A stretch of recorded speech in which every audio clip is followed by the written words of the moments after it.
la evaluación del potencial de las violaciones al procedimiento legislativo debe equilibrar dos principios que se encuentran en natural tensión.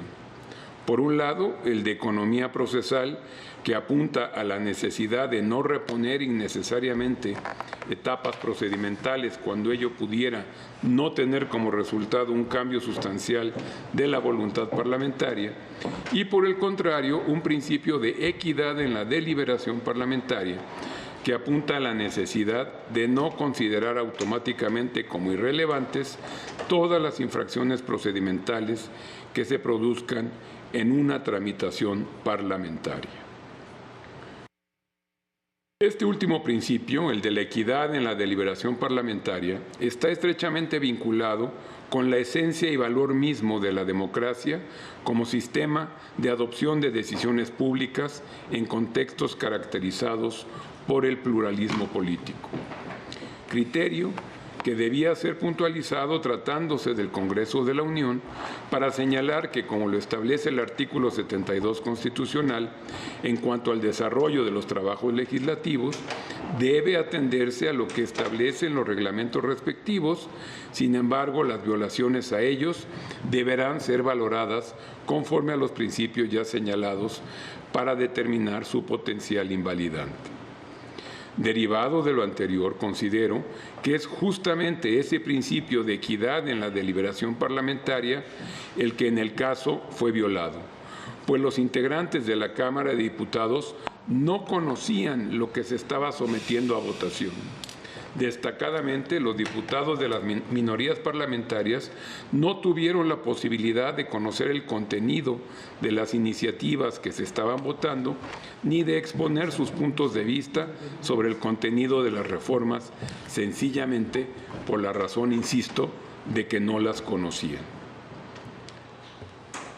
Lo anterior me lleva a considerar que sí se actualizó esa violación al procedimiento legislativo con potencial invalidante, pues la forma de proceder en la aprobación de una iniciativa con proyecto de decreto que modificó un gran número de disposiciones de la Ley General de Comunicación Social y la Ley General de Responsabilidades Administrativas no permitió que las fuerzas políticas, sobre todo las minoritarias que no presentaron la iniciativa, hayan tenido conocimiento de lo que estarían por votar y discutir, lo que, desde mi punto de vista, afecta la dignidad democrática de dichas reformas.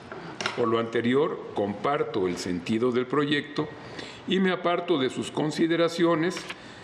Solo por enunciarlas, no compartiría los argumentos relacionados con la justificación de la urgencia, ni la interpretación que se propone del artículo 82 del reglamento de Cámara de Diputados, así como tampoco las violaciones relacionadas con el dictamen de las minutas en la Cámara de Senadores. Hechas estas salvedades, estoy a favor del proyecto, pero separándome de consideraciones. Gracias, ministra presidenta. Gracias, ministro Pardo. Ministro Esquivel. Gracias, ministra presidenta. Con relación a este tema 3, violaciones al procedimiento legislativo, yo considero que no hay la suma de infracciones que señala el proyecto.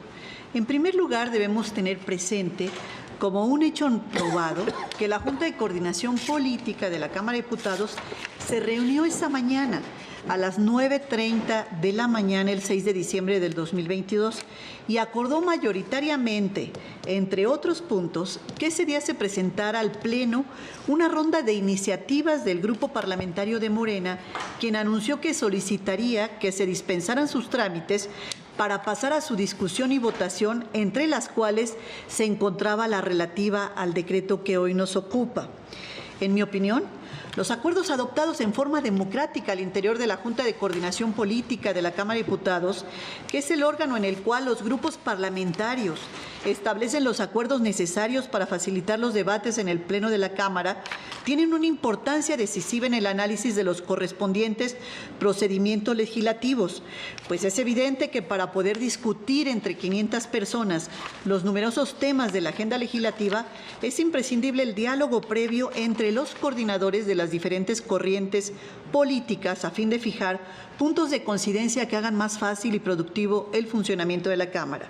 Asimismo, La mecánica de subir a la sesión plenaria asuntos de urgente y obvia resolución ha sido una práctica parlamentaria reiterada en nuestro país a lo largo de muchos años, prácticamente aceptada por todos los congresos estatales, ya sea con una votación calificada o bien, como acontece en el caso, sin que la normativa parlamentaria de la Cámara de Diputados exija requisitos de ninguna naturaleza, bastando que el asunto se califique como urgente y obvia resolución con el voto mayoritario, inclusive en la vía económica a mano alzada, para su aprobación. La dispensa de trámites por razones de urgente u obvia resolución ha prevalecido como un instrumento imprescindible para la creación de leyes, figura procedimental que, al menos en el orden federal, nunca ha habido el intento de reformarla para condicionarla a los requisitos de fundamentación y motivación.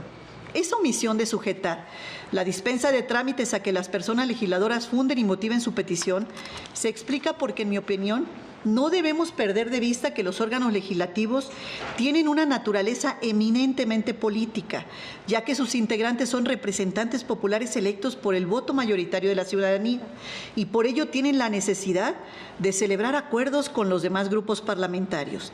Desde esta perspectiva, no es de sorprender que, a pesar de la continua alternancia y vasta pluralidad que actualmente prevalece en los órganos legislativos nacionales, tanto los acuerdos políticos de los diferentes partidos previos a la sesión plenaria como la dispensa de trámites sean procedimiento de uso frecuente como parte de una metodología política en la práctica parlamentaria que generan en beneficio de la sociedad destinataria de las leyes que logran su aprobación mayoritaria.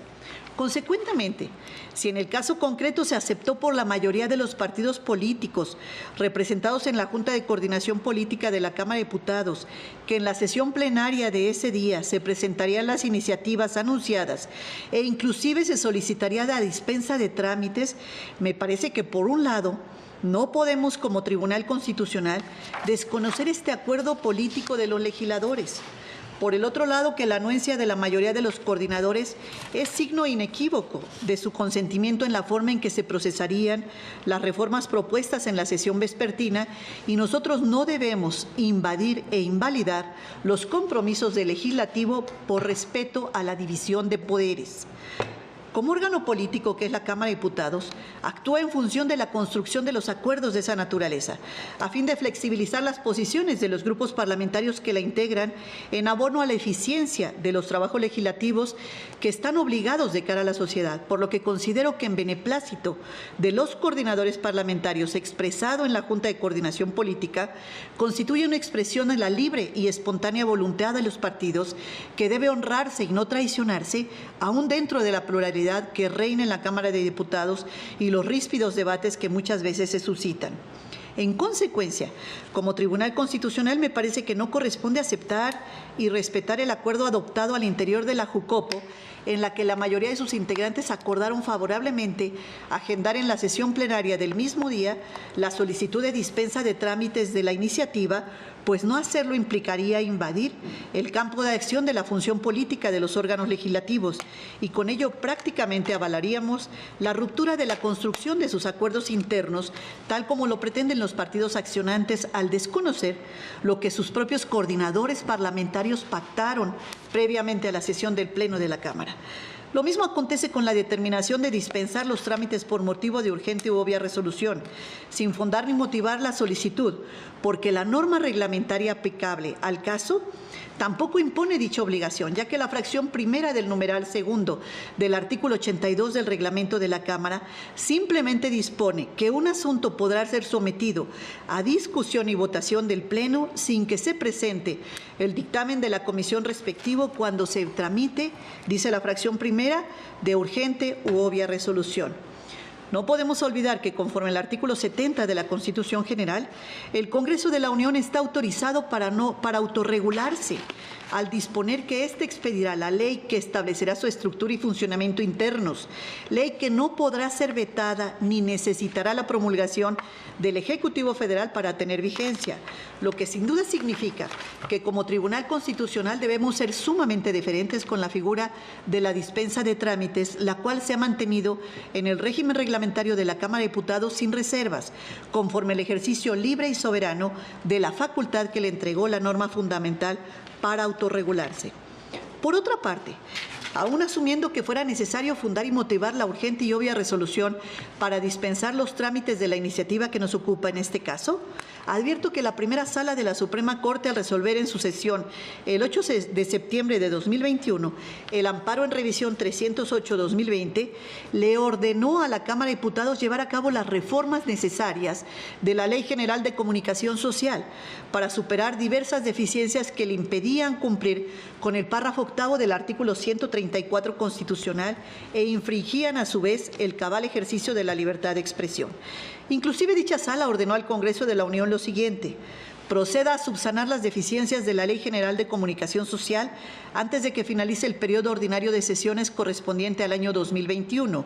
Y aquí cabe preguntarnos, ¿cumplir una ejecutoria que ordenó respetar el artículo 134 y la libertad de expresión acaso no constituyen temas de urgente u obvia resolución? Mi respuesta es necesariamente afirmativa. La reparación integral de una violación a los derechos humanos genera a cargo del Estado obligaciones irrenunciables que no podemos esperar. En el caso de los órganos legislativos, una de las problemáticas que enfrenta y reviste la mayor gravedad es la lentitud que generan los consensos necesarios entre los partidos para corregir omisiones legislativas o deficientes regulaciones.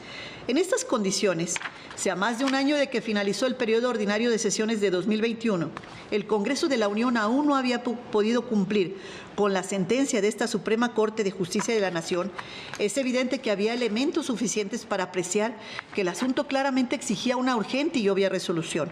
Urgente porque la Ley de Amparo dispone en su artículo 197 que todas las autoridades que tengan y deban tener intervención en el cumplimiento de la sentencia están obligadas a realizar dentro del ámbito de su competencia los actos necesarios para su eficaz cumplimiento.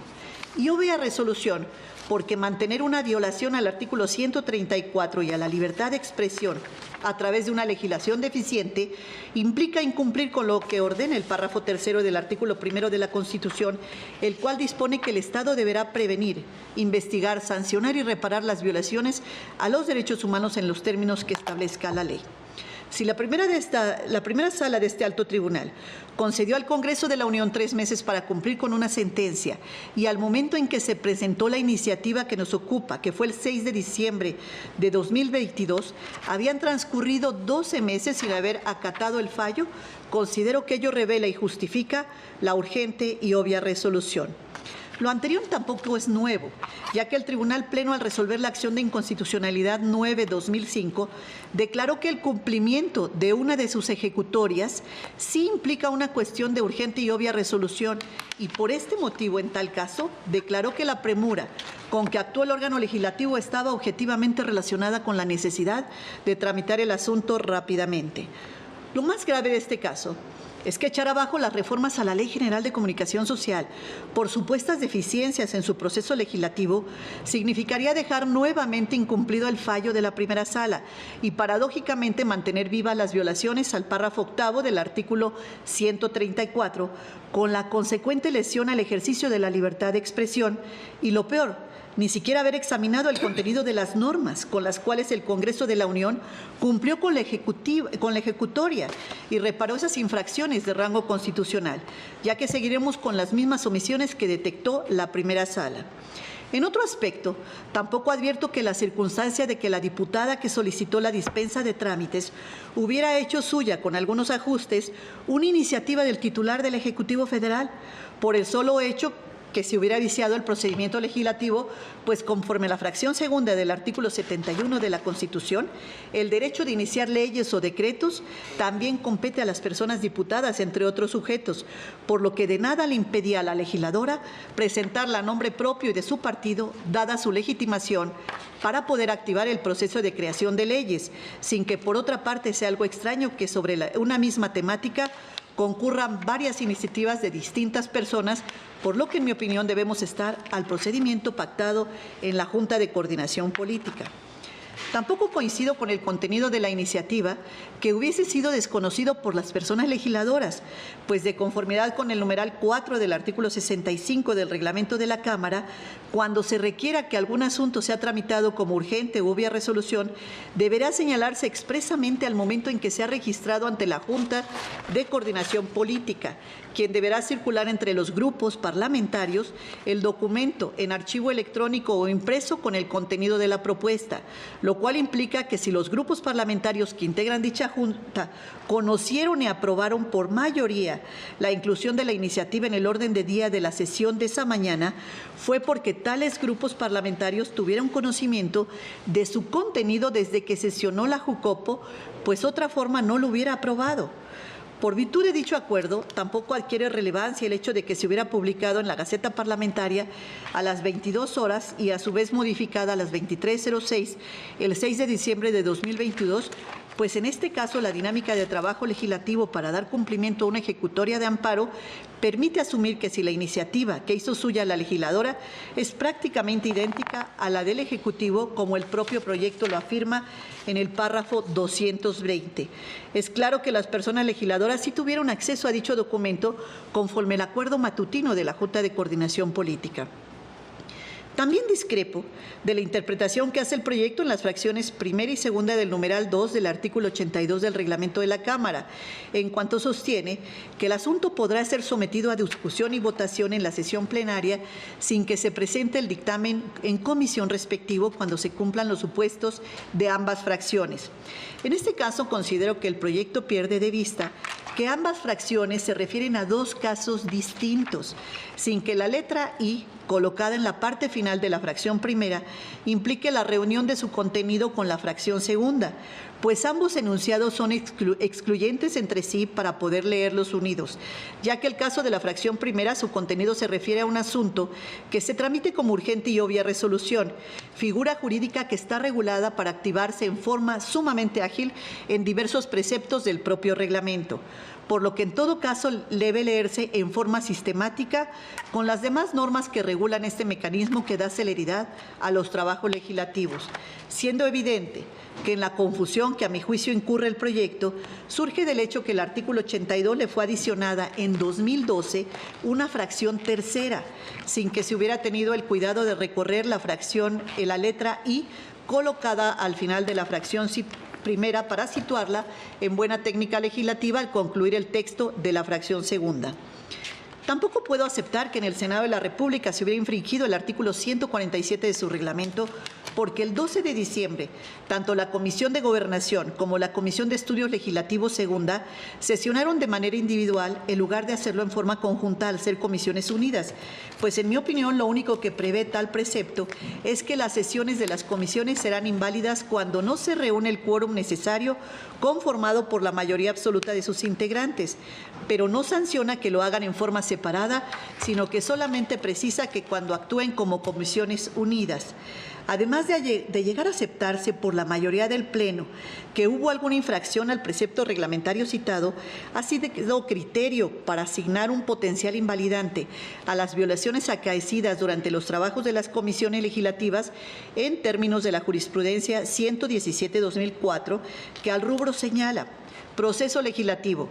Los vicios derivados del trabajo en comisiones encargadas del dictamen son susceptibles de purgarse en el Congreso respectivo. Finalmente, considero que en este particular caso es de mayor relevancia adentrarnos al análisis constitucional de las normas reformadas y no quedarnos en una simple invalidez por supuestas trabas de procedimiento legislativo, cuyo resultado será que transcurran más años sin poder contar con reglas claras en materia de comunicación social, como ya lo exige nuestra Constitución en sentencia firme de la primera sala. Por ello, me parece que en estos casos no debe tener aplicación la jurisprudencia 32-2007, que al rubro señala acción de inconstitucionalidad en materia electoral. Las violaciones procesales deben examinarse previamente a las violaciones de fondo porque pueden tener un efecto de invalidación total sobre la norma impugnada que haga innecesario el estudio de estas. pues en este particular caso ya existe una sentencia que ordenó al Poder Legislativo corregir determinadas omisiones legislativas, por lo que al cuestionarse las nuevas normas que subsanaron esas deficiencias, resulta indispensable que esta Suprema Corte de Justicia de la Nación, en cualquier caso, complete el estudio del asunto a través del análisis del contenido de las disposiciones impugnadas por vicios propios por dos razones. Primera, porque la jurisprudencia 32-2007 es anterior a la reforma del párrafo tercero del artículo 17 constitucional, el cual señala que las autoridades deben privilegiar la solución del conflicto sobre los formalismos procedimentales. La segunda razón estriba en que, de resultar fundada la violación al procedimiento legislativo, se regenerarían omisiones legislativas declaradas por la primera sala sin contar con un pronunciamiento de fondo que le permita saber al órgano legislativo y a los propios accionantes cuáles debieron ser los criterios que se deberán tomar en cuenta para cumplir con la sentencia y con ello evitar alargar innecesariamente la solución del conflicto con posibles futuras impugnaciones. A este respecto, considero que la tutela judicial efectiva no se logra solamente con favorecer el acceso a los medios de defensa que establezca el orden jurídico, sino adicionalmente con un pronunciamiento que solvente el fondo de la cuestión planteada y evitar con ello la solución final del conflicto que se postergue o simplemente preferir y darle prevalencia a la corrección de supuestas irregularidades de mera forma, cuyo arreglo procesal deje sin resolver el fondo de las normas impugnadas. El presente asunto constituye una buena oportunidad para brindar eficacia y fuerza normativa al tercer párrafo del artículo 17 de la Constitución, ya que su aplicación directa le permitiría a este Tribunal Pleno abordar el análisis de los conceptos de invalidez dirigidos a cuestionar el contenido de cada una de las normas reclamadas, pues no podemos soslayar que han pasado 9 años desde que se ordenó expedir la Ley General de Comunicación Social y que tuvieron que promoverse 2 amparos, uno en 2017 y otro en 2018, para reformarla, y es hora de que el Tribunal Pleno no ha pronunciado un verdadero estudio de fondo sobre el contenido. Limitarse al examen del proceso de creación del decreto que reformó dicha ley general e invalidarlo por los supuestos vicios de procedimiento que se le atribuyen colocará a esta ley en una situación de mayor inconstitucionalidad de la que tenía antes de ser reclamada, porque desaparecerán las normas con las cuales el Congreso de la Unión dio cumplimiento a lo ordenado por esta Suprema Corte. Consecuentemente, no solo estoy en contra de la invalidez del procedimiento legislativo que se propone, sino sobre todo en contra de la falta de estudio de los demás temas planteados en las demandas, porque considero que al limitarnos simplemente a expulsar del orden jurídico el decreto reclamado sin analizar el contenido de las normas reclamadas, que es lo que realmente le interesa a la ciudadanía, se deja de cumplir con el mandato constitucional que nos obliga en forma expresa a privilegiar la solución del conflicto sobre formalismos procedimentales. El respeto a la división de poderes también es respetar la Constitución. Es cuanto, ministra presidenta. Gracias, ministro Esquivel. Ministro Ortiz. Gracias, ministra presidenta. Respetuosamente, no comparto el sentido del proyecto. Por un lado, estimo que no se actualizan algunas de las irregularidades que se sostienen en la propuesta, como las referentes a la presentación de la iniciativa y la dictaminación en Comisiones Unidas del Senado, y por otro, si bien observo que existieron irregularidades en el proceso legislativo, como las referentes a la publicación del orden del día en la Gaceta Parlamentaria sin la debida anticipación y la ausencia de motivación respecto al trámite urgente en la Cámara de Diputados, que implicó la dispensa de los trámites legislativos, con base en el criterio que he sostenido desde que integro este alto tribunal, estas no tienen un potencial invalidante. Sobre este punto, el criterio que he mantenido al respecto, por ejemplo, en las controversias constitucionales 316-2019, 204-2020, 212-2020 y 35-2020, ha sido que las irregularidades cometidas en una frase preparatoria de carácter técnico dentro del proceso legislativo, como lo son la presentación de la iniciativa, la debida publicación de la orden del día en la Gaceta Parlamentaria, la dispensa de los trámites por urgencia y la dictaminación, no implican necesariamente un efecto invalidante. En primer lugar, coincido con el párrafo 217 del proyecto, que sostiene que la iniciativa que fue discutida y aprobada en la Cámara de Diputados en la sesión del 6 de diciembre del 2022 era prácticamente la misma que había sido presentada por el Ejecutivo Federal. En ese sentido, considero que esa circunstancia no implica una violación al artículo 71 de la Constitución, pues el hecho de que un grupo parlamentario haya hecho suya una iniciativa realizando las modificaciones que se consideraron pertinentes pertenece al ámbito de lo estrictamente político parlamentario, por lo que no puede ser objeto de escrutinio por parte del Tribunal Constitucional, principalmente porque no existen disposiciones que regulen estos aspectos. En segundo lugar, considero que si bien la dispensa de los trámites legislativos por urgencia, sin expresarse las razones que lo sustentan, sí constituye una irregularidad, lo cierto es que, tal como sostuve en la acción de inconstitucionalidad 50-2011, ello no tiene como consecuencia que se afecte la deliberación tanto en la Cámara de Diputados como en la de Senadores, pues a reserva de que la ley no obliga a que se realice dicha fundamentación de las constancias del proceso legislativo, se advierte que las y los legisladores tuvieron la posibilidad de manifestar su postura respecto a la iniciativa que dio origen al decreto que es objeto de análisis, posicionarse a favor o en contra de ella, así como de proponer mociones suspensivas que consideraron pertinentes. En tercer lugar, en lo que concierne a la falta de publicación en la Gaceta Parlamentaria del orden del día con la anticipación suficiente para que las y los legisladores tuvieran conocimiento de lo que iban a votar en la sesión del 6 de diciembre del 2022, considero que esa cuestión no afectó la deliberación parlamentaria, pues se advierte que las y los legisladores sí conocieron el contenido de la iniciativa, así como los cambios que se realizaron, los cuales fueron informados durante el transcurso de la sesión.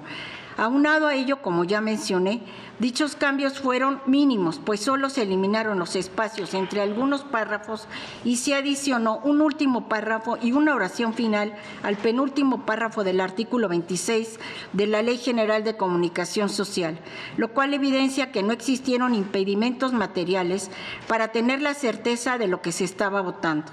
En cuarto lugar, respecto a las supuestas irregularidades en la dictaminación de las Comisiones Unidas del Senado de la República, estimo que, contrario a lo que se señala en el proyecto en la acción de inconstitucionalidad 82-2021 y su acumulada, la mayoría consideramos en el artículo 147 del reglamento del Senado y los subsecuentes, no se desprende que cuando se trabaje bajo la modalidad de Comisiones Unidas, el dictamen tiene que aprobarse necesariamente en un solo acto por las comisiones participantes. Por el contrario, la obligación es que dicha aprobación debe darse por la mayoría absoluta de los integrantes de cada una de las comisiones que participan, requisito que en el caso se cumplió. Asimismo, me separo de la conclusión contenida en el párrafo 241 del proyecto respecto a que la sesión de la Cámara de Origen de 15 de diciembre del 2022, al haberse calificado de urgente la minuta remitida por la Cámara de Senadores, se repitió la violación a los artículos 71 y 72 constitucionales, debido a que en este supuesto no advierto que la calificación de urgencia trasgreda lo dispuesto por el texto constitucional. En el dictamen de las Comisiones Unidas de Gobernación y de Estudios Legislativos de la Cámara Revisora, se adoptaron en sus términos las propuestas de modificaciones y adiciones y derogaciones contenidas en la minuta de la Cámara de Origen, salvo el artículo 26 de la Ley General de Comunicación Social. Posteriormente, en la sesión de Cámara de Senadores del 14 de diciembre del 2022, se aprobó el dictamen señalando únicamente con la modificación al artículo 73 de la Ley General de Responsabilidades Administrativas. Seguido el procedimiento y recibida la minuta en la Cámara de Origen el 15 de diciembre del 2022, se aprobó en lo general y en lo particular el proyecto de decreto. Por todo lo anterior, en la fase del procedimiento legislativo, en este caso, adquiere especial relevancia el principio de economía procesal, que apunta a la necesidad de no reponer innecesariamente las etapas procesales cuando ello no redundaría en un cambio sustancial en la voluntad parlamentaria expresada. En consecuencia, Respecto a la supuesta transgresión al principio de deliberación democrática por un cúmulo de irregularidades, difiero de la propuesta, pues como lo he expresado en mi opinión, no se actualiza una violación al proceso al no afectarse la participación de todas las fuerzas políticas, las reglas de votación, ni la publicidad de la deliberación parlamentaria. Por todo lo anterior, mi voto es en contra del sentido y las consideraciones del proyecto. Es cuanto, ministra presidenta. Gracias, ministra Ortiz. Ministro Lainez. Gracias, ministra presidenta. Voy a tratar de ser breve y también ya no me voy a referir a todos los antecedentes que han sido expuestos aquí con mucha claridad. Yo quiero subrayar un punto que me parece importante. No, desde luego no es un tema novedoso el que estamos viendo el día de hoy. Hay una muy rica doctrina jurisprudencial de este tribunal en pleno, en el que se han analizado violaciones a los procesos legislativos, tanto locales como federales. Esta doctrina jurisprudencial, inclusive, yo me atrevo a decir, y lo hemos dicho, textualmente, ha venido flexibilizándose de una postura más rigurista en el análisis del procedimiento parlamentario, sobre todo a nivel reglamentario, y reconociendo que el derecho parlamentario no es de estricto sentido y que hay muchos acuerdos políticos que efectivamente se llevan a cabo en ambas cámaras y por las legisladoras y los legisladores, precisamente para llevar a buen puerto la función legislativa que tienen. También hemos reconocido de alguna manera algunos efectos validantes, aun cuando decimos hay ciertas irregularidades o el no respeto absoluto de ciertas fechas. Deberá señalarse expresamente al momento que sea registrado ante la Junta, quien deberá circular el documento con el contenido entre los grupos. En el caso, tal como lo expone el proyecto, durante el proceso legislativo, cuando se hizo la solicitud de urgencia, fue a las 11 de la noche y no se externó razón alguna o argumento objetivo que la sustentaran. Al margen que pudiésemos nosotros calificarlo o no, no existió argumento alguno. En particular, la diputada que presentó la iniciativa en cuestión simplemente solicitó la dispensa y la mayoría lo aprobó sin que para tal efecto se haya expresado razón alguno. Incluso esto fue motivo específico de mociones suspensivas. Y no es obstáculo a lo anterior que la Junta de la mañana se anunció, solamente se anunció, que se presentarían iniciativas como urgentes, pero la solicitud y decisión fue en la propia sesión a las 11 de la noche, porque aprobar la dispensa es facultad del Pleno de la Cámara. Por otra parte, otra condición necesaria del proceso democrático es garantizar una participación informada de las distintas fuerzas legislativas que habrán de conocer el objeto de la deliberación que se abordará. Es decir, los congresistas deben tener acceso con la oportunidad debida a la información relevante del proyecto legislativo. Del análisis del proceso legislativo se puede observar que la iniciativa en estudio fue publicada el mismo día de su discusión y no transcurrió más de una hora del momento en que se presentó al que se discutió, justamente como consecuencia de la dispensa del trámite legislativo ordinario, lo que hace evidente que la mayoría de los legisladores ignoraban el contenido de la iniciativa, y eso incluso motivó una serie de mociones suspensivas realizadas por los legisladores que fueron desestimadas por la mayoría que presentó la iniciativa. Se puede advertir que las modificaciones normativas en cuestión tienen una complejidad técnica considerable, pues inciden en distintas ramas jurídicas, entre ellas la administrativa, la constitucional, la electoral, como es la propaganda gubernamental, el uso de recursos públicos relativos a la comunicación social y reglas que imperan en su autorización, entre otras. De ahí que no se puede afirmar sin lugar a dudas que todos los legisladores y sobre todo las minorías parlamentarias hayan tenido conocimiento de esa iniciativa y menos desprender ese conocimiento del artículo 65.4 del reglamento, en el sentido de que como lo tenía que pasar en correo electrónico, de ahí se desprende, porque eso no sucedió. La dispensa fue hasta en la tarde. En este contexto, como lo he votado desde hace más de 6 años y en congruencia con mi postura, a mi juicio, esta situación de desconocimiento de lo que se votará, al igual que el trámite urgente del proceso legislativo, son causas invalidantes del procedimiento legislativo, porque vulneran la equidad en la deliberación parlamentaria al grado tal que ni siquiera se cumple con las condiciones mínimas de una deliberación democrática, pues el trámite precipitado provoca que no se conozca el contenido de la iniciativa. Todo lo anterior, a mi juicio, es contrario a la configuración representativa, republicana y democrática que prevé nuestro texto constitucional, por lo que reitero, considero que existen condiciones suficientes para declarar la invalidez del proceso legislativo en cuestión y, consecuentemente, de las normas que derivaron del mismo.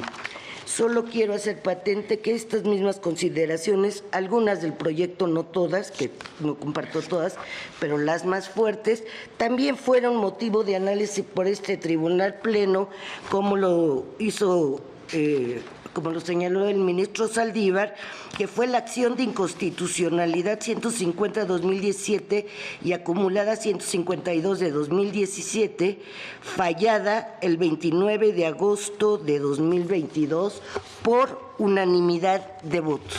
Eso es todo. Gracias.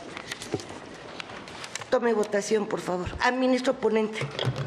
Gracias, señora ministra. Antes que nada, agradezco la claridad de los 9 participantes quienes dieron su voto a favor del proyecto y de su contenido. Precisamente a partir de esa claridad tomaré para el engrose aquellos argumentos que alcanzaron la mayoría calificada, excluyendo los que no lo son, como por ejemplo la interpretación copulativa del artículo 82.2 del reglamento de la Cámara de Diputados, que si me lo permiten será eliminado, y lo relativo a la facultad del Ejecutivo para presentar iniciativas preferentes y su relación con la que el grupo parlamentario de Morena hizo suya la misma. Esto también quedaría eliminado.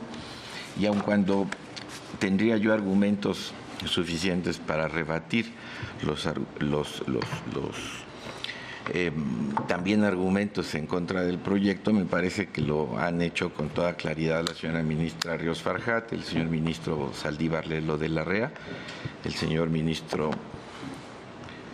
Lainez Potisek y, de manera genérica, el resto de las intervenciones, de modo que no tendría nada más que agregar. A mi modo de entender, han quedado completamente desvirtuados. En esa medida ofrezco el engrose precisamente, como es mi obligación, encontrando los motivos específicos por los que hubo voto a favor, excluyendo los que no lo tienen. Gracias, señora ministra. Gracias, ministro Pérez Dayán. Tome la votación, por favor. Sí, señora ministra presidenta. Señor ministro Gutiérrez Ortiz Mena. A favor del sentido del proyecto me reservo un concurrente una vez que haya podido ver el engrose. Señor ministro González Alcántara Carranza. A favor del proyecto modificado por razones adicionales y anuncio un voto concurrente. Señora ministra Esquivel Moza. En contra del proyecto y con voto particular. Señora ministra Ortiz Alfa. En contra del proyecto de las consideraciones y anuncio un voto particular. Señor ministro Aguilar Morales. Con el proyecto original.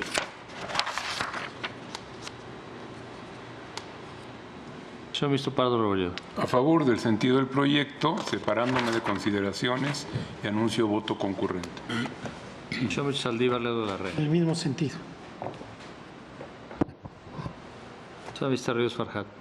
A favor del proyecto, modificado con un voto concurrente a reserva de ver engrose y señalando también los precedentes que he votado en este sentido desde 2020. Señor ministro Lainez El Portillo. proyecto modificado. Señor ministro Pérez de En Ayala. los mismos términos. Señora ministra presidenta Piña Hernández. Con el sentido del proyecto, apartándome de algunas consideraciones y anuncio voto concurrente. Señora ministra presidenta, me permito informarle que existe mayoría de 9 votos a favor de la propuesta modificada. El señor ministro Gutiérrez Ortiz Mena reserva su derecho a formar voto concurrente. El señor ministro González Alcántara Carrancá con consideraciones adicionales de anuncio de voto concurrente. El señor ministro Aguilar Morales con las consideraciones del proyecto original. El señor ministro Pardo Rebolledo en contra de consideraciones con anuncio de voto concurrente. El señor ministro Saldívar Ledo de la Rea en contra de consideraciones con anuncio de voto concurrente. La señora ministra Ríos Farjat reserva su derecho a formar voto concurrente. La señora ministra presidenta Piña Hernández en contra de algunas consideraciones con anuncio de voto concurrente. Voto en contra de las señoras ministras Esquivel, Moza y Ortiz Alf, quienes anuncian voto particular. Gracias. Pasaríamos al apartado de efectos, ministro ponente. Gracias, señora ministra presidenta. Por lo que hace a los efectos, estos se encuentran en la hoja 185 y se observa lo dispuesto en la ley reglamentaria para declarar la invalidez de la totalidad del decreto combatido, así como que la sentencia surtirá sus efectos a partir de la notificación de sus puntos resolutivos al Congreso de la Unión. ¿Alguien quiere hacer uso de la palabra? Estoy en contra de los efectos porque considero que se debe entrar al estudio de las normas. Gracias. Tome votación, por favor. Sí, señora ministra. Señor ministro Gutiérrez Ortiz Mena. A favor. Señor ministro González Alcántara Carrancá. Señora ministra Esquivel Moza. En contra de los efectos. Señora ministra Ortiz Alf. En contra de la invalidez de la totalidad del decreto y solo por la invalidez de los artículos 3 bis, fracción quinta, inciso C y 5, inciso K, de la Ley General de Comunicación Social por falta de consulta previa. Señor ministro Aguilar Morales. A favor. Señor ministro Pardo Rebolledo. A favor. Señor ministro Saldívar Ledo de la Del Rea. proyecto. Señora ministra Ríos A Farjat. favor del proyecto. Señor ministro Lainez Portillo. Señor ministro Pérez De Ayala. acuerdo con el proyecto. Señora ministra presidenta Piña Hernández. Con el proyecto. Señora ministra presidenta, me permito informarle que existe mayoría de 9 votos a favor de los efectos propuestos. Vota en contra la señora ministra Esquivel Moza y vota en contra con precisiones la señora ministra Ortiz Alf. Gracias. ¿Hubo algún cambio en los resolutivos? Ninguno, señora ministra presidenta. Consulto si se pueden aprobar en votación económica los resolutivos aprobados por unanimidad de votos. Señor secretario, ¿existe algún otro asunto listado para el día de hoy? Ninguno, señora ministra presidenta. Señoras y señores ministros y ministras, voy a proceder a levantar la sesión. Las y los convoco a nuestra próxima sesión pública ordinaria que tendrá verificativo el día de mañana a la hora de costumbre. Se levanta la sesión.